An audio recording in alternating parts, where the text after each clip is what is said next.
Hello, everybody, and welcome to episode 204 of Crunch Time. I'm going to be your host today. I'm Tanner Gislin. That's Sam Godsey. We are the N326 duo. Samuel, how are you doing today, my friend? I'm doing fantastic. March Madness is right around the corner. Weather is getting better. It's a great time. Electric college basketball weekend. Um, I'm excited to dive into this episode, man. Yeah, no, absolutely. I tell you, I saw this. I don't know if there's any truth to it. I didn't do any research, but I'm just going to tell it as if it is true that from today or maybe a few days ago until it was either the start of the conference championships or the start of March Madness. It's like 48, 49 days. Yeah, around there. And the time from the conference championships in the college football season until the college football title game Hmm. was 51 days. So Insane. we are less than the college football conference championship games to the national title game. We are less than Absurd. that distance away from March Madness. Yeah, I'm Oh, pumped, man. and we also have all of the conference tournaments and the thick of the season left in between there, and not absolutely nothing like the college football season has. But anyway, that's a conversation for another time. But Sam, I think I know I what you're think gonna we've already say. actually had that Yeah, we have. conversation. We'll probably do it again at another time because the format's terrible. But Sam, I think I know what you're gonna say. But what would you like to talk about, my friend? Yeah, I mean, Mm-hmm. absolutely electric, man. Mm-hmm. I mean, there's so many storylines. I don't even know where to begin.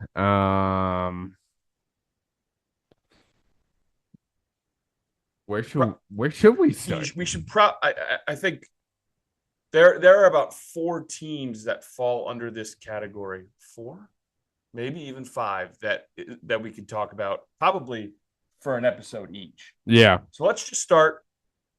I'm gonna throw out Big 12. Let's just start with the Yeah. Big 12 because we could talk about the Big 12 for a long Oh time. yeah. The obviously the best conference in college basketball right now.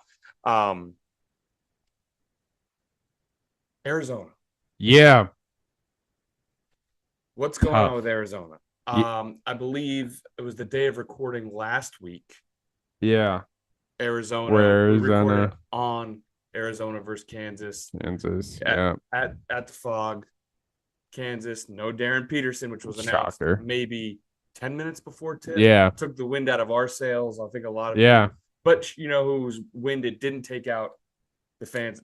Fans at the Fog. That place was absolutely Oh rocking. yeah. Kansas came up with a huge win over Arizona Yep. uh, without Darren Peterson. Yeah.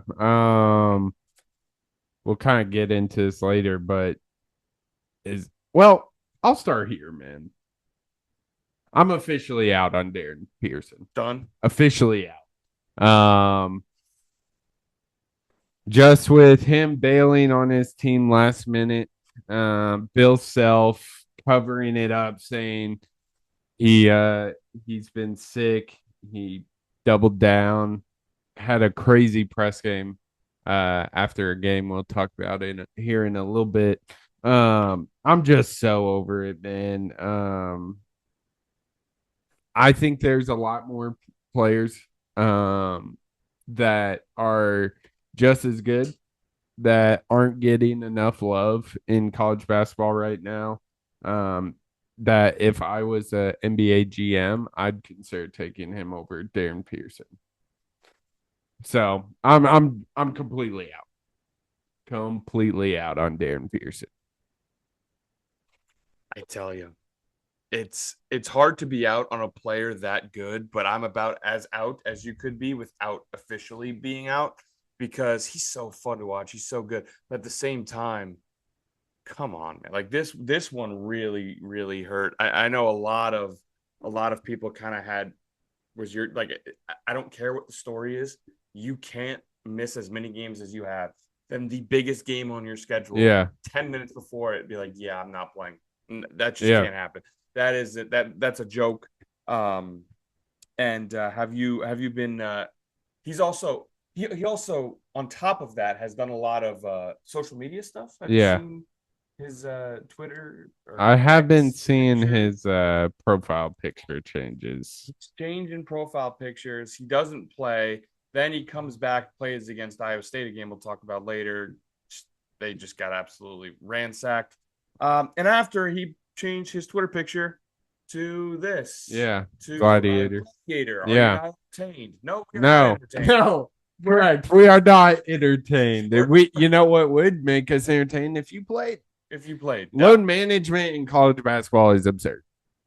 However, yeah, I mean you're right. Absurd. However, no Darren Peterson beat number one Arizona with Darren Peterson, lose by double digits to Iowa State. Is Kansas better without Darren Peterson? These are the questions we need to be asked. Yeah. These are the questions we need to be asked. But obviously, looking at the actual game, I mean, I feel like the one thing we talk about this was the Flory Badunga game. He was Yeah. insane in this Yeah. game. Absolutely absurd. Florida Dunga was unstoppable that game. They had no answer for him. Um, yeah, he was kind of the sole reason why they won that game. Melvin Council put up a lot of points, but was very inconsistent in the press game conference. Badunga actually called him out on it when he looked at the stat sheet. 6 for 28, I believe, is what he shot. Just But about. I have it here, 6 for 25. six So for 25. 24%. Doesn't matter. Got dub. Kansas is a very confusing team because they have so much talent, but for some reason it's not. I say it's not working like they're not top. I don't know what they are now after losing to Iowa State later in the week, but I feel like they should be so much better, and they're. They should be so much better. And I It's guess we like could, Darren Pearson should be playing. They'd be a yeah, lot better. I guess Crazy how that we works. can kind of parlay this into the Kansas Iowa State Yeah, game. But like Kansas to me, they should be so much better. Like you said, at the end of the day, they're still very good. They're still a team that I know a lot of other teams would hate to run into. They strike me. They strike me. Maybe this isn't fair, and I'm just portraying the Darren Peterson attitude to the rest of the team. But I saw it with my own two eyes against Iowa State, where at home against Kansas, where conditions were they were good. The fans were behind them. They were in the game. They were getting stops, running like conditions need to be perfect for them at the yeah, slightest um, appearance of adversity, they kind of just roll over. yeah, Like against Iowa State, obviously, very, very hostile crowd. They get down early. They're in, I mean, call it what it is. They're playing in on the road in at noon, you know, noon tip, not prime time night game in the middle of nowhere, Iowa. They didn't show up to play. yeah, But at home, prime time, at night, fans behind them, they showed up to play. It's just, to me, I don't know in March if they fall down a little bit, if that team's mentality has it in them yeah, to fight back at all. yeah, So I'm very interested to see how they should. But then again, if they come out of the gates hot, they make shots, their fans get into it, yeah, they can beat anybody. yeah. You kind of mentioned kind of the team morale with the Iowa State game. Well, I'll just go ahead and dive in to that particular matchup because that was awesome. I was in attendance for that one. Absolutely electric atmosphere. As that pains me to say as an Iowa fan, but this has to be one of the very few times I've seen Bill Self out coach. TJ Altenberger and his assistants execute a damn near perfect defensive scheme. They realize they don't have the matchups they want when it comes to and they just trapped every time in the corner. Just we all know Iowa State and the defense, but it just didn't let Kansas getting a rhythm all night or all day. Darren Pearson played his worst game. He had like 10 points on 3 for 10 shooting. Um, and another thing with Kansas is it seems they don't have quite the depth we're used to with Kansas. And Iowa State, their best players didn't play very well. It was kind of the role players. I mean, Nate Heisey, Killian Torrey, Blake Buchanan, and then off the bench, Jamarian Bateman hit a couple threes as soon as and that kind of kickstarted the run that led to kind of a surprising result. I wasn't expecting, but yeah, Iowa State losing to TCU and then beating KU and And Houston Houston back makes in no sense. 48 hours. Yeah, That's big. yeah, That's a Big 12. exactly that. Exactly that. Yeah, it's the most obvious. Simply put, I think I may have even texted it to you or another friend. It was the most obvious letdown spot of all time. All the Mm-hmm. factors I said: hostile environment, biggest win of their season, all of that, not in prime time, throwing like yeah, it was just the most obvious letdown spot, and it was a big letdown spot. Iowa State came to play. Um, and I mean, do we just keep rolling, talking about the Cyclones here, but they're, or do you want to go in chronological order? I mean, let's let's go chronological. Okay. You were in attendance for a game on Saturday. I was. I Should we was. talk about that? I was. We can. It's probably going to be pretty short. I mean, it was. Yeah, I was in attendance for the Iowa Purdue game. I had my hopes were pretty high. We Iowa gave them a all they could handle in over at Mackey, and let me tell you, the game did not go that way in Iowa City. Purdue wire to wire manhandled Iowa. Obviously, you know, a lot of this analysis is going to be Iowa centered just because of we're Iowa fans here. Mm-hmm. It was the exact template of what not to do when you're trying to upset a superior team. Iowa. Oh, throughout the history of basketball, what are the buzzwords? What do you need to do to upset a superior team? You need to rebound. You need to be first to loose balls. You need to make free throws, Yeah. amongst other things. Those things are relatively like effort and focus based. Obviously, it helps when you make threes and all that stuff. Iowa did none of this, none of them, not a single one. They didn't really rebound. They didn't make free throws. Didn't come up with loose balls. Seemed like every loose ball was going to Purdue. And um, the one thing I'll say is it didn't seem to me like an effort thing. I thought we played hard. I don't think it will ever be an effort thing with this Iowa team. I think they always put together effort. It was just bad execution and maybe a little bit of lack of focus that led to it at halftime. And that's just those things in particular was also one of the worst offensive performances of the season. At halftime, Iowa was shooting 17% from three, 29% from the field, and 40% from in the lane, Sam. That's Yeah. abysmal offensive numbers. Yeah, I mean, it was just a crash course in what not to do when you want to upset a top, top 25 Yeah. team. It's just textbook crash course on what not to do. I don't Yeah. know if there was anything else you could I mean, no, not really. yeah, it was When Bennett starts isn't dropping 30 plus, it's it's tough to beat a team like Purdue. correct. And when not even the Bennett Sturts of it all, obviously that gives us the best chance to win. But when he's not dropping 30 and the rest of the team as a whole is shooting under 50% Yeah. from the lane, under 30% from the field, and under 20% from three, you're just not going to be able to do it. Yeah. So it was obviously this year we've set our expectations pretty reasonable for Iowa basketball. A couple of close losses to top 10, top 5 teams was pretty unfortunate. Purdue being one, Iowa State being another, got maybe accelerated our hopes. But the back-to-back games of at Maryland and now at home against Purdue, those performances were the first time I was pretty mad. I Yeah. was pretty upset with frustrated with the team, I guess is a better word. Yeah. Yeah. Absolutely. Should we move on to those big matchups? There's a lot of good basketball Saturday.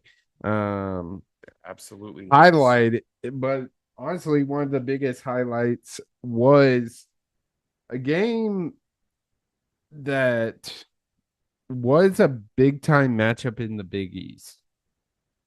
Obviously, talking Providence Yes. and St. John's. Yes. St. John's kind of had a weird year. Providence was supposed to be really good, kind of fell off, not performing to what everyone thought they were going to be, but St. John 79-69. We could talk about the analytics, but We all know what we want to talk about. what a crazy coincidence. Duncan Powell just tackling can't remember. I think it was Bryce Hopkins, wasn't Bryce it? Hopkins, yeah.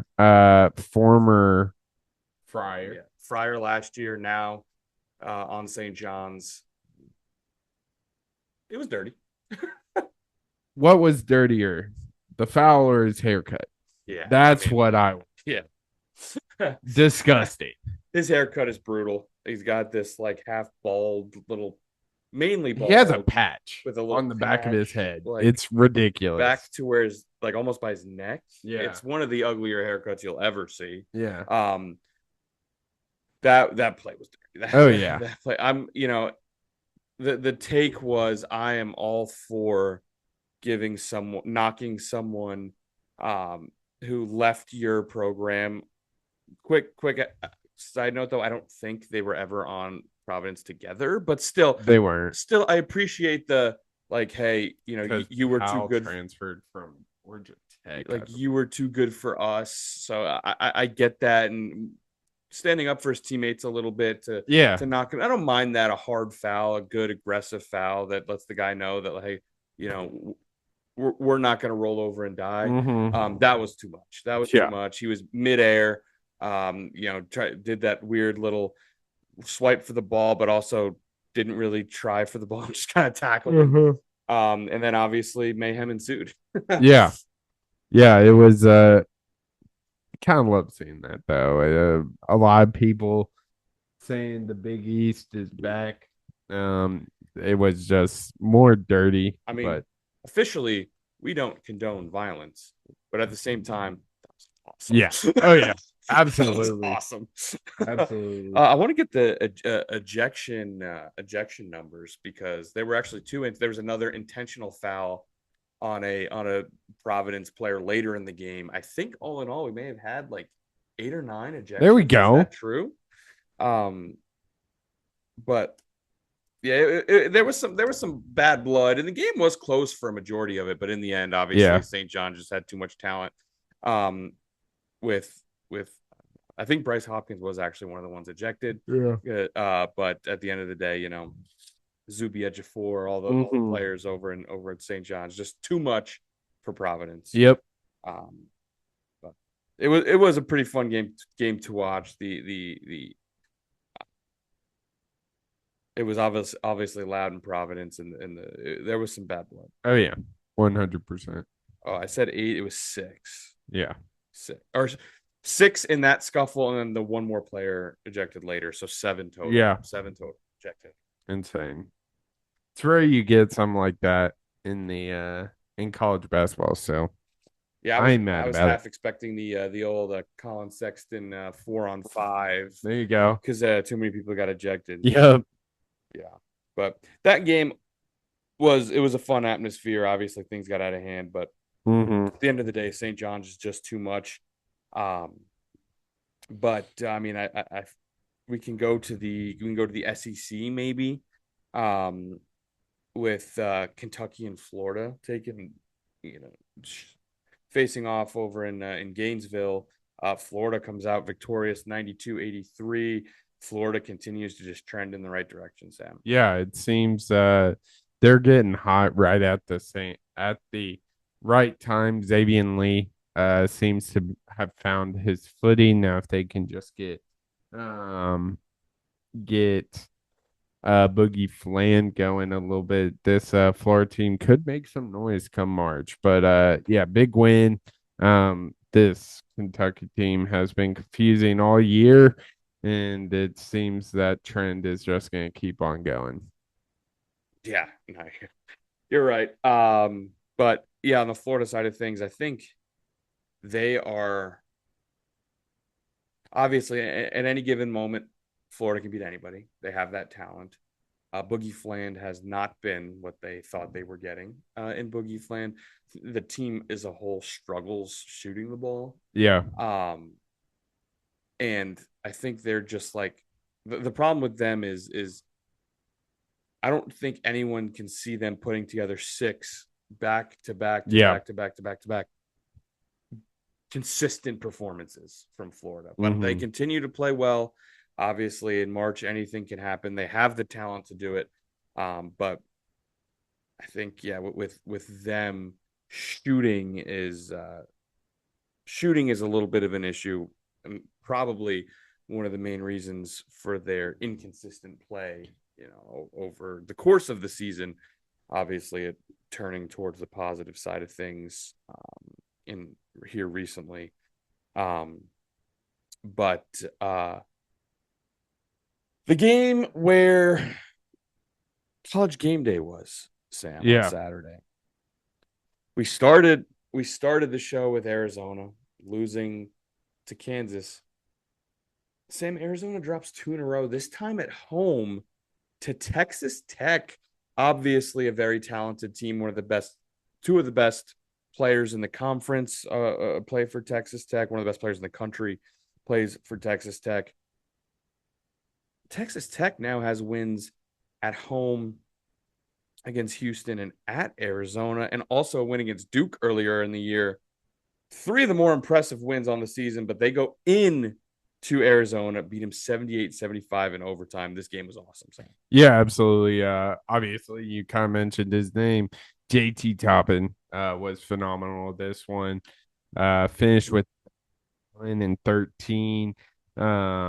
Just at incredible performance. He scored 8 of Texas Tech's 12. This dude is one of the best college basketball players, and I think he's not being discussed as such. Just unreal. This Arizona, they uh they might have an issue on their hands. They just can't shoot very well, especially from outside. That seems to be the issue with this team. And then Koa Pete went down with a weird injury. Haven't really heard anything. That kind of pushed Tommy Lloyd to a six-man rotation, and with the team as physical as Texas Tech, um, that's tough. Arizona did have a chance to win. They were up 64-57 with left.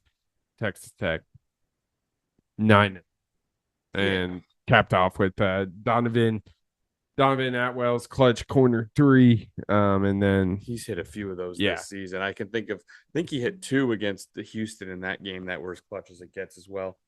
Arizona, it's weird to me because, like, I think on a percentage basis, like they're shooting 36% from three on the season. That's fairly average. They just don't shoot them. yeah. Like they every single game this year, they attempt like half the 3-point attempts Mm-hmm. their opponent does.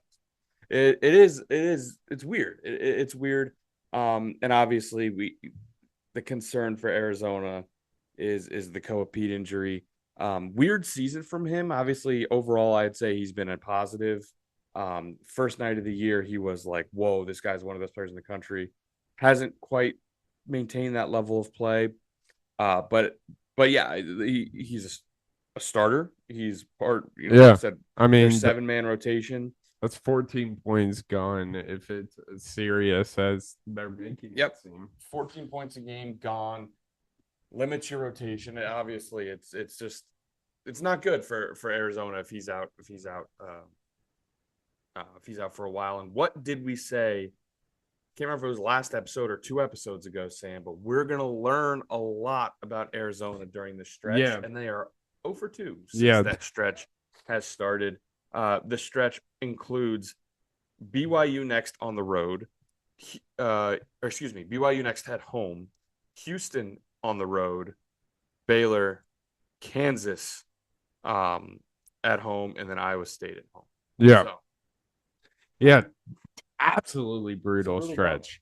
It's a brutal bunch. Uh Going into March Madness here in a couple weeks. So yeah, they got some stuff to figure out for sure. They're gonna need some bench players that might not have got a lot of playing time over the season to step up.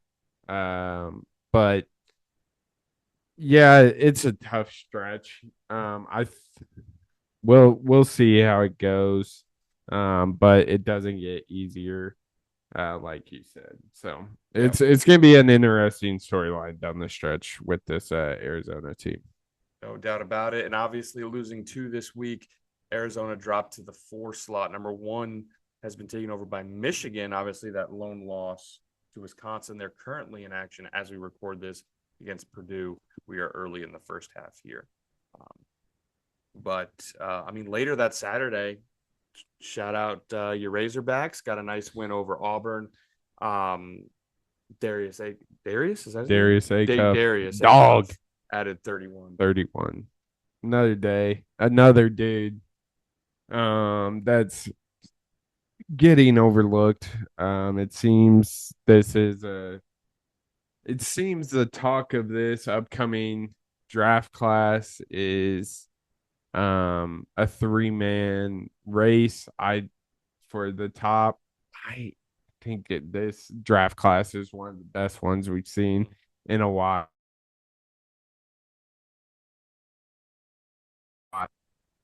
To a big win over Auburn, and the Hogs are keep on rolling. We'll see where it goes from here though. No doubt about it. I mean, that's pretty much the main highlights from Saturday. Unless you had something else. We'll dive quickly into the big back to Big 12. BYU Yes. with their second leading scorer, Richie Saunders, cold ass white boy, Yes. went down out for season with ACL injury. That is brutal. He was an absolute bucket. Now we're gonna find out, can AJ DeBansa just take over? Robert Yep. Wright the third, or Yep. he took over against Colorado. 39 was it? 39, something crazy like that. But in overtime, it's a different team without Saunders, which No doubt sucks about because it. he's a bucket. Um, and then was it Saturday? K State, Oh yeah. after losing to Houston,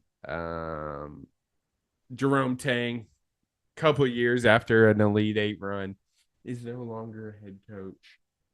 Fired And for for cause. cause, he's obvious he's gonna fight that because he has 19 million on the table. He mentioned, I gotta pull up the quote here. Yeah, so it was after the game against Cincinnati Cincinnati, that's what it was. earlier in the week. This was the one without names on the back of their Correct. jersey. Correct.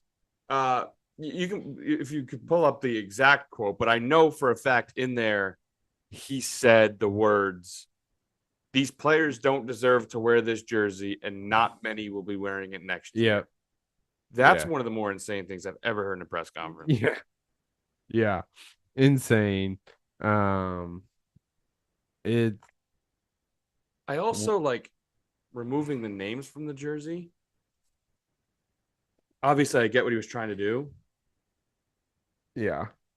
Yeah, you got majority of it. You got the gist of it for sure, but I'll this was embarrassing. These dudes do not deserve to wear this uniform. There'll be very few of them in it. Next year. It's just ridiculous. We have practice at 6 a.m. Yeah. Um, one of the crazier things, obviously they're bad. I get it. They have talent, which is, if you told me that PJ Haggerty would transfer to Kansas State and they'd be abysmal, I would probably I would be surprised. I Yeah. mean, obviously I don't think they're Kansas, Houston, Iowa State, but I would be surprised. And it's one of the quicker and surprising downfalls I've ever seen. Yeah. I was all in on Jerome Tang after that Elite Eight run. Yeah. The videos in the locker room, they were like they were all in lockstep. They believed in like he was just seemed like all of his guys loved him, and obviously that team was good. Went to the Elite Eight. Now, I mean, I don't think they've been back No. to the have they been back to the tournament since? They might have gotten like a 9 seed at large and lost their first game in there, but I mean, I remember they paid Coleman Hawkins yep, a few, was that yep. last year or the year Oh, before? I think And that was last they year. were, he was like their only good player. So I don't think they've been back. I I can could be wrong, I can but tell you they made that Elite Eight run, and since then I thought about Kansas State basketball once, and that's when they won at Hilton. yeah. That is the only time I've legitimately been like, "Wow, Kansas State." Yeah. Yeah, that's about it They were though. just it was just a disaster since then. I'm not quite sure. Like we said, one of the crazier things I've ever heard in a press conference, Yeah. um, just from your players like not being good. It'd be one thing if they got in if they got in a fight or something. You say Yeah. these players don't deserve okay, something like off court stuff. No, no, no. Like Mm-hmm. just from being not playing good basketball, yielding those comments. One of the crazier things. I'm not quite sure the four cause is going to hold up in court, No. but I appreciate the effort from Kansas Yeah. State. I appreciate it. Yeah, Kansas State looking for a new head man. Yeah. Crazy. Absolutely crazy, man. So, and then Gonzaga got a big win at Santa Clara as well on the road. So Yeah. I told you I'm out on Gonzaga though the rest of the year. Um, moving on. I mean, does that bring us to yesterday to Monday? I believe so, man. One of the bigger games of the year. Going on in Ames. Number 2 Houston traveled to number 6 Iowa State. Iowa State ends the game on a 17-4 run after being down 10 in the second half. Ends up winning the game by 3. Yeah. Again, another game where the Stars really didn't play that well for Iowa State. I'm pulling up the stats here if it would load. Yeah, I mean, no one on Iowa State scored a number that ends in team. The Yeah. high score was 12. Yeah. The high score was 12, and that was Jefferson. Yeah. This game was absolutely electric. Hilton was rocking. Um, Nate Heisey was a huge reason why the Cyclones pulled this one out. Jamarian Bateman, both of them had huge threes down the stretch. But it seemed when everything was against Houston, and you kind of mentioned this with Kansas, like how the team chemistry is just not there. There was a point when it was roaring in Hilton Coliseum, and it seemed Iowa State was about to take this one over and do what they did to Kansas. Houston, you would have thought they were winning by 10 points. They just never got flustered. Yep. Obviously with big games, there's always going to be some questionable ref calls, as there always is, and frankly, there were some atrocious ones. But really, I think this game comes down to the big run at the end of the game and Emmanuel Sharp foul trouble. Yep. He was on Yep. fire that first half. Got in some foul trouble early, had to sit for majority of that second half. And by the time he checked back in, he didn't have the hot hand anymore. But yeah, another great game by Iowa State. It just seems when that TCU loss was maybe exactly what they need. Because while they don't have Momcilovic dropping 25 and Jefferson's not getting his near triple double every game, they're beating the best of the best as a unit. And I think that's what kind of makes this team different from the last couple of years with Iowa State. They've always had a good team, always top 15, top 20.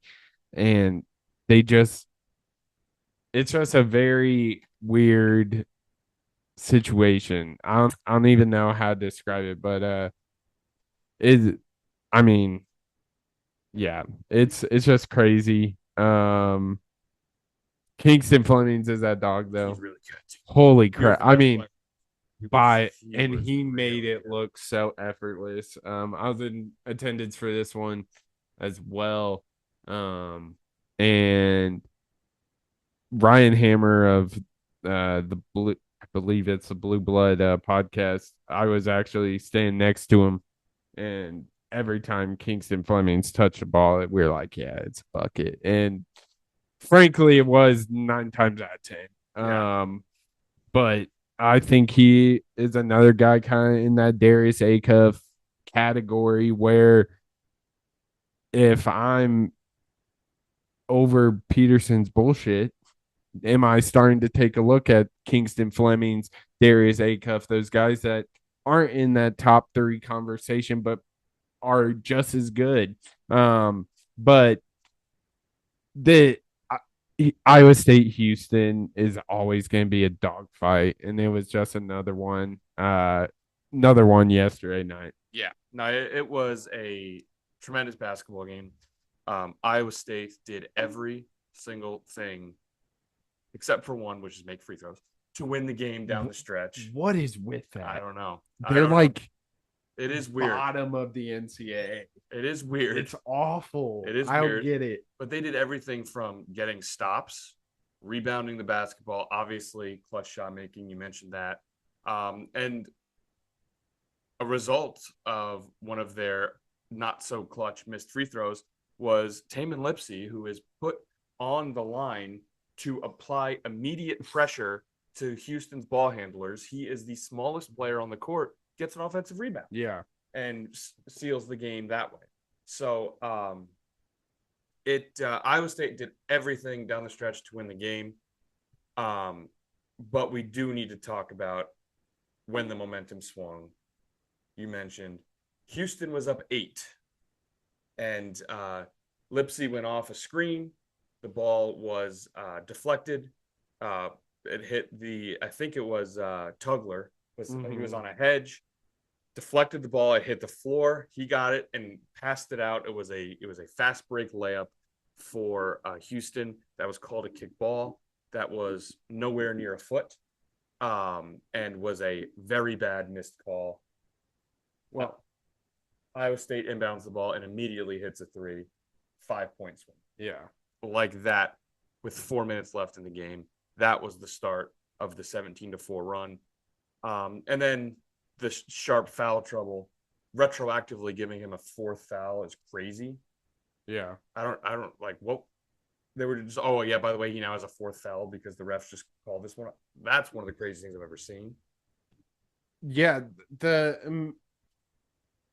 Well, first I'll tackle the kickball.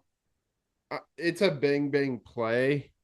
Um, a horrible call. Don't get me wrong, but the fact that it's not reviewable is crazy to me. That is such a good point, Sam, because everything that is a matter of fact Yeah, needs to be reviewable. yeah, Like fouls can get subjective. Who was it? Body, space, hit on the arm, block, that can get pretty subjective. I will obviously I get on refs for those kind of missed calls, but at the time, like I'm way more lenient on them than State like fact. Did it hit a foot or no? No, it didn't. Houston ball. Did that hit the out of bounds line or not? No, it didn't. This team's ball. Yeah. That team's ball. Why is that not reviewable? I That I is had such a no great point. idea. That is such a great point. Everything that is black and white should be reviewable, and the fact that it's not is absurd. Yeah. And as for the Emmanuel Sharp, I've been seeing that, and to be honest, I haven't been really I I didn't do my due diligence and look up when he exactly got the fourth foul, but yeah, that was huge. I mean, he was raining threes early in the game. But yeah, Yeah. It's one of those where like Iowa State did everything to win this game, and Houston still had so many chances to win and never did. You have to give Iowa State credit for how they closed this game. But if I'm a Houston fan, I'm pissed. yeah, I'm oh pissed. yeah, We would have had, they would have had a 10-point lead, at the under four, but that's immediately cut to a 5-point lead because of a missed yeah, call. That I'd be really pissed. But yeah, like you said, it's just like Iowa State closed the game on a 17-4 run, made every big shot, got an offensive rebound, got every big stop, and that's why we're here talking about it now. So yeah. What? And I want to shout out one particular cyclone that doesn't get enough credit. And that's Killian Torrey, their other guard. Obviously the conversation with Iowa State is you got Momcilovic, you got Jefferson, you got Taman Lipsey, of course. I want to talk about the defensive power of Killian Torrey. He has guarded every big matchup. Braden Smith, he guarded way early back in December. Braden Smith had 11 points, 5 rebounds, 8 assists. Nothing crazy there. I'm taking that. At Kansas, he held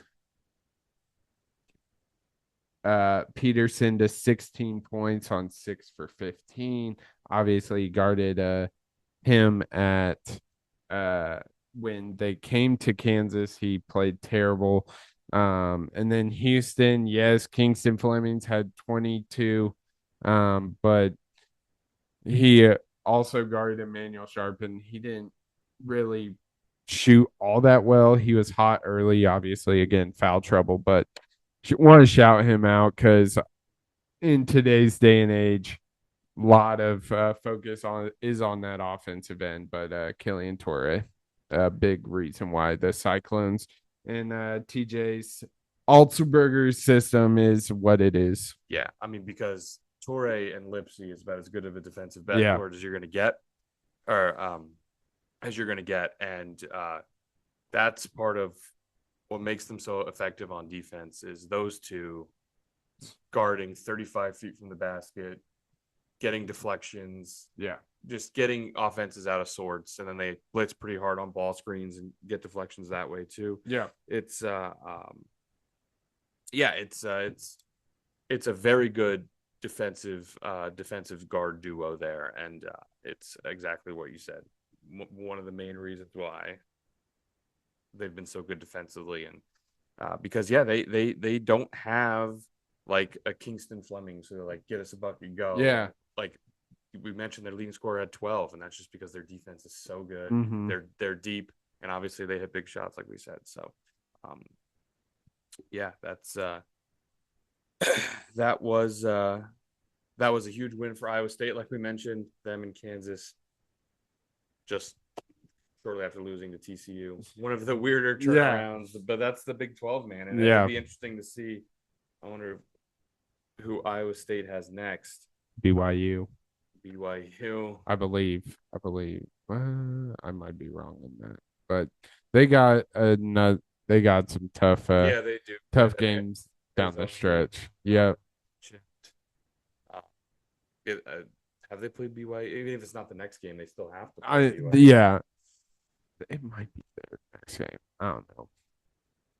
Yeah, I mean, obviously the Big 12 tournament will, or the Big 12 will sort itself out, and then the Big 12 tournament will be Yeah, so they are at Dogfight. BYU Saturday, then at Utah, then Texas Tech, and then at Arizona. So tough stretch down the stretch. At Arizona is gonna be a true test for sure. No doubt about it. Um, any other games over the week that you think are worth mentioning? I mean, obviously, a lot of big ones to talk about, Yeah. specifically in the Big 12, because there were a lot of good games, some upsets, some teams struggling, some teams figuring it out. But anything to wrap up the past week we had in college basketball? Nothing really, man. Yeah, nothing nothing that comes to my mind other than Duke just beating the crap out of teams at this point. Like it's just not even fun to watch. What used to be a once proud conference and had a ton of awesome games where Duke, UNC, Virginia kind of for the longest time was the big three in that Mm-hmm. conference would have to go play a frisky Syracuse, a frisky Florida State, a Virginia Tech, Yeah. you name it. And we had upsets all the time. Now has just become a personal punching bag for Duke Yeah. on um, these ACC primetime nights. Also, a frisky Louisville in there. Like Yeah. all these teams would consistently beat a top team in the conference, and we just completely lost that. I don't know if that's a shit. It's probably indictment on the rest of the conference, but also just like Duke has really just really separated itself from the rest of the Yeah. conference. Yeah, Duke's pretty dang good, but mentioned new number one in action. They're playing at Mackey in Purdue currently. 6 minutes left till halftime. They're up by 14. Really impressive start for Michigan. But before we head out here, Sam, should we talk about some games to watch over the next coming week? Because there are some good ones, Yeah. particularly on Bangers. Saturday. We get a treat in the non-con. Yeah. We get a treat in the non-con. But before we get there, Very weird. it's a strange matchup. Very weird. Will I complain? No, I will not. Now. Um, we met. I mean, obviously, it feels like every time we talk about a Big 12 team, we read out their coming schedule and they all just play each other. Yep. So, I mean, on Wednesday we've got some good ones. Obviously, Yes, sir. your Hogs taking on Alabama, and then BYU Arizona's that night. Bangers. Bangers. Bangers. Um, Nothing in the top 25 on Thursday, and then we hit Saturday, and the game we mentioned before. That's Duke, Michigan, which is currently 1 versus 3. But also at the same time, on the same day, we have Arizona, Houston. Yeah. So that's 1 versus 3, 2 versus 4. Yeah. And Iowa State BYU later that day. That Awesome. is a tremendous day of college basketball. Yeah. That is a tremendous. It's gonna be fun. Of college basketball. Also, later tonight on day of recording, big one for our Hawkeyes. They are at home and they take on Nebraska. So big chance. Look, the last week was what it was, but you have a chance to win a top 10 game at home tonight. Would do wonders for the resume, obviously. Yeah. 100%.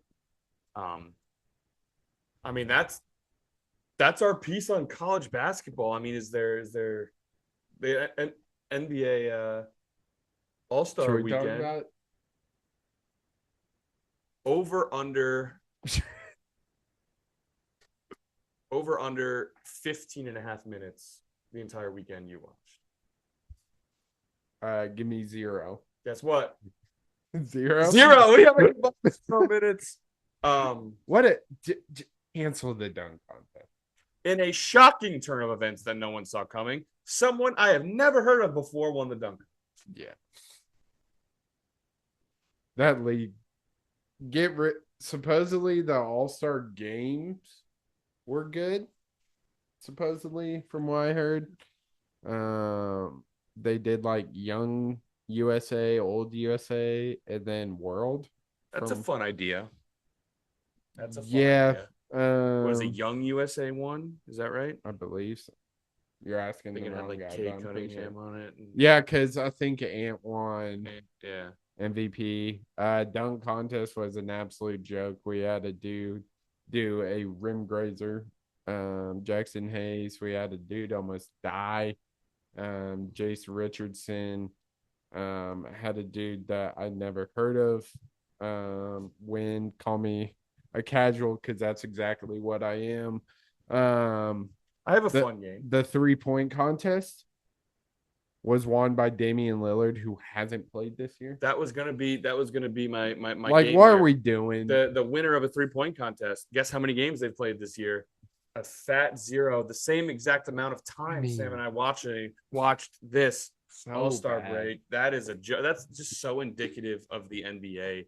We've gotten to a point where I mean, they can't even get celebs to play in the celebrity game. Shams, You're dude.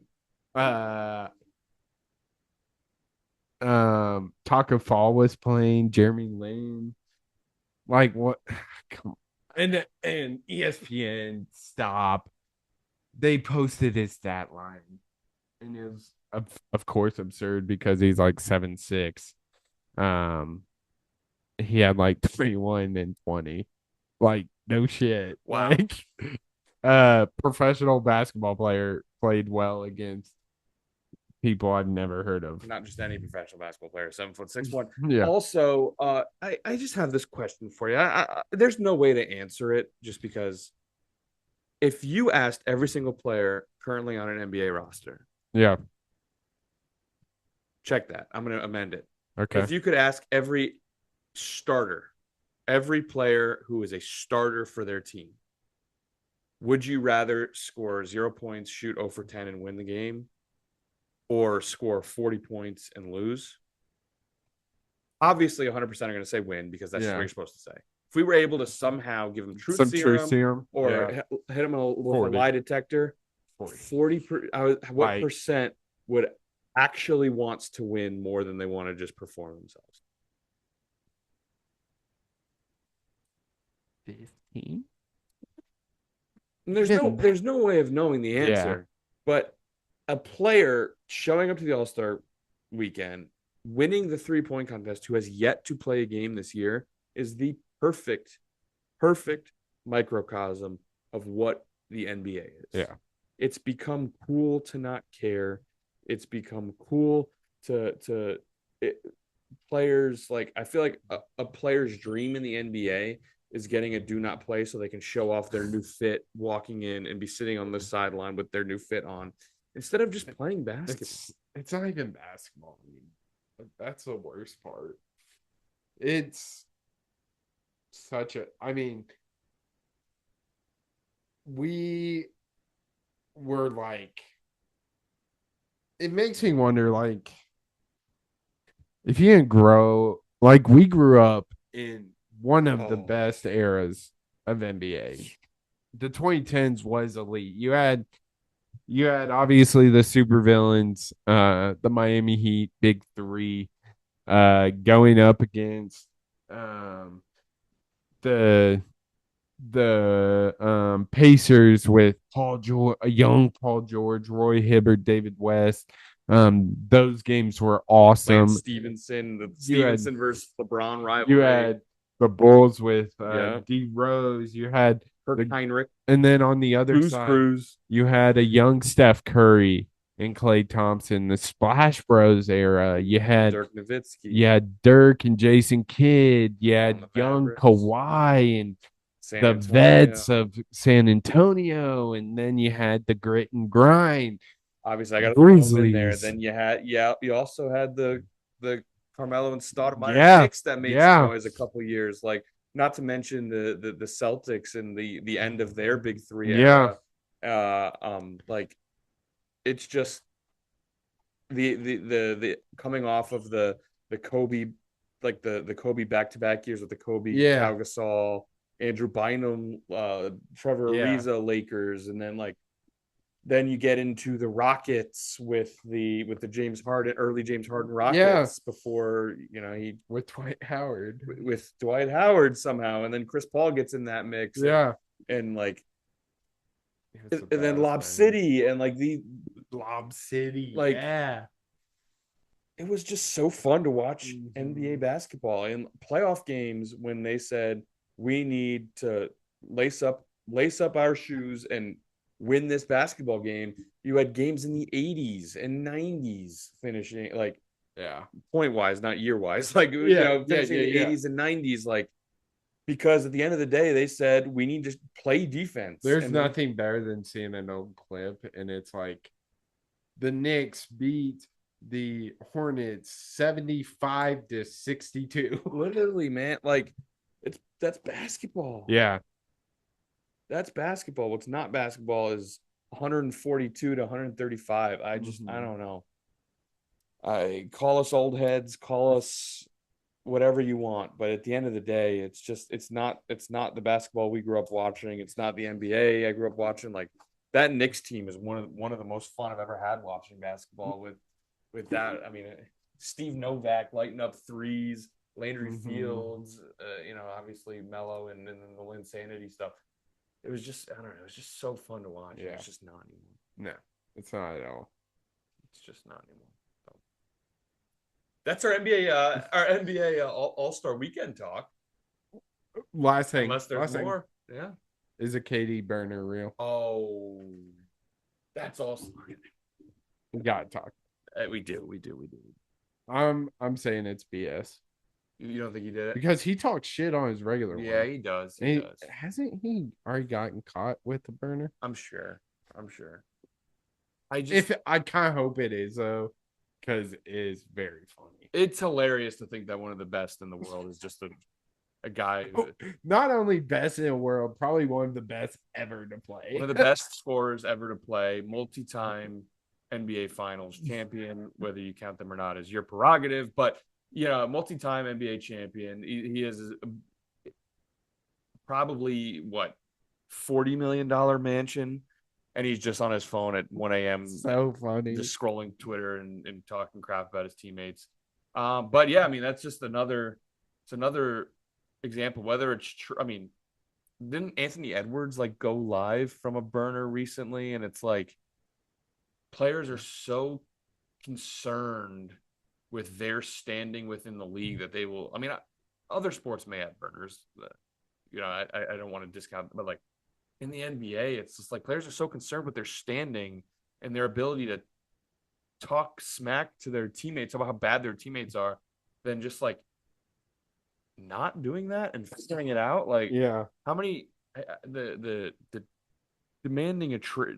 It seems like a new player demands a trade every day at the slightest inkling of adversity. Obviously, other sports do demand trades, but not at the clip the NBA does. James Harden has demanded 4 trades in 6 years. Yeah. What the hell? Like, that's crazy. Kevin Durant, we talk about he's one of the best, one of the best to ever do it, one of the best scorers in the league. He's been traded. He went to Golden State in free agency. Then he left them to go to the Nets in free agency as well. But then he got traded from the Nets to the Suns, and now traded from the Suns to the Rockets. What is that? 6 teams? Yeah. Yeah. Can you tell me like the greatest, like Tom Brady, the greatest ever? He played on 2 teams, and it was the biggest deal in the world when he left the Patriots. Like we're just players just leave all the time. There's nothing to this league, dude. It's just like, oh, it's terrible. We stink. We're gonna leave, and I can go on about it for an entire episode. It's just we could have a whole episode on talking shit about the NBA. Yeah, maybe that's what we'll do when all that's on is the NBA. Yeah, because we're not gonna watch it clearly. Which sucks because my team is nasty and I could care less. Yeah, like when I was watching those Knicks I was talking about, I would have killed for a team as good as this Jalen Brunson team. Yeah, it's just like it's not basketball. Like we've said a million times. So shout out college basketball. Shout out college basketball. The greatest. It is the greatest sport. Iowa needs to win today, man, for my mental health. I mean, is there any other sport worth talking about here? I mean,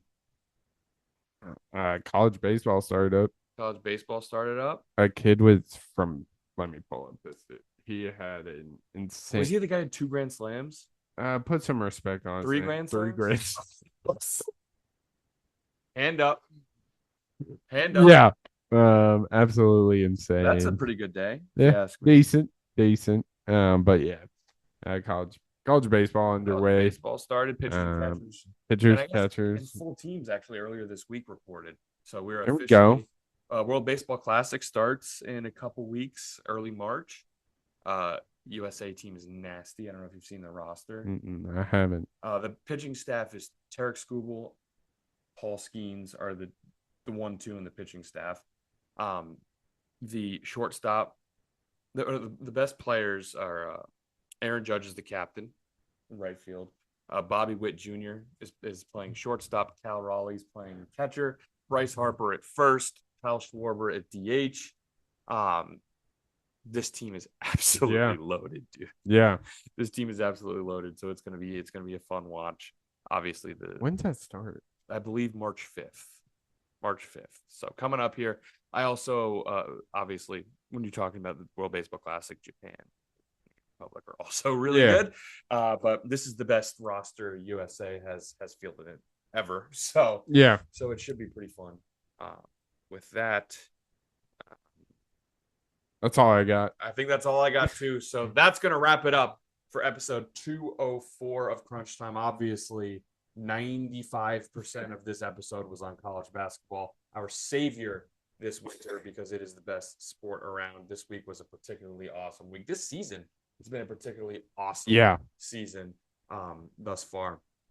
But make sure to follow the podcast on X, Instagram, and TikTok at crunchtime_pod. Make sure to like, comment, and subscribe to the YouTube Crunch Time with the N326 duo.